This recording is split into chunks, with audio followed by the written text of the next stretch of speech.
กองประชุมคณะรับผิดชอบเขียนบรรดาโครงการที่กำหนดในแผนงานใหญ่ที่ส่งของกระทรวงป้องกันความสงบได้จัดขึ้นในวันที่21พฤศจิกายน2025เป็นประธานโดยพลจัตวาปริญญาเอกหงส์พันธ์ผิวเข้มพรรองหัวหน้ากลุ่มในการเมืองป้องกันความสงบ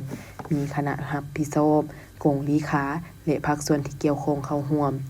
ในกองประชุมพันเอกนิวรณ์บุญวันมาหัวหน้าองค์การกลุ่มใหญ่การเมืองป้องกันความสงบในผ่านข้อตกลงว่าด้วยการแต่งตั้งคณะรับผิดชอบกำหนดแผนการจัดตั้งปฏิบัติแผนงานที่ส่งของกระทรวงป้องกันความสงบโดยตกลงแต่งตั้งคณะรับผิดชอบ4นำรวมแบ่งความรับผิดชอบในการเขียนบรรดาโครงการต่างๆในแผนงานที่ส่งและกองเลขาช่วยเวียก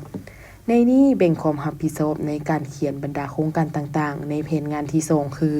โครงการศึกษาอบรมการเมืองแนวคิดและสร้างขบวนการโครงการก่อสร้างพรรคพนักงานและองค์การจัดตั้งมหาชนโครงการสกัดกั้นและแก้ไขปรากฏการณ์ยโทในกำลังโครงการค้นคว้าปรับปรุงและสร้างนิติกรรมของกำลังป้องกันความสงบโครงการปฏิบัติระบบนโยบายและประกันสังคมโครงการปรับปรุงวิทยาคารวิทยาลัยและโรงเรียนของกำลังป้องกันความสงบเข้าสู่คุณภาพโครงการค้นคว้าวิทยาศาสตร์ประวัติศาสตร์และเทคโนโลยีให้กำลังป้องกันความสงบและโครงการปรับปรุงการจัดตั้งระเบียบแบบแผนแก้ไขจำนวนผลและประกอบพาหนะเทคนิคทันสมัย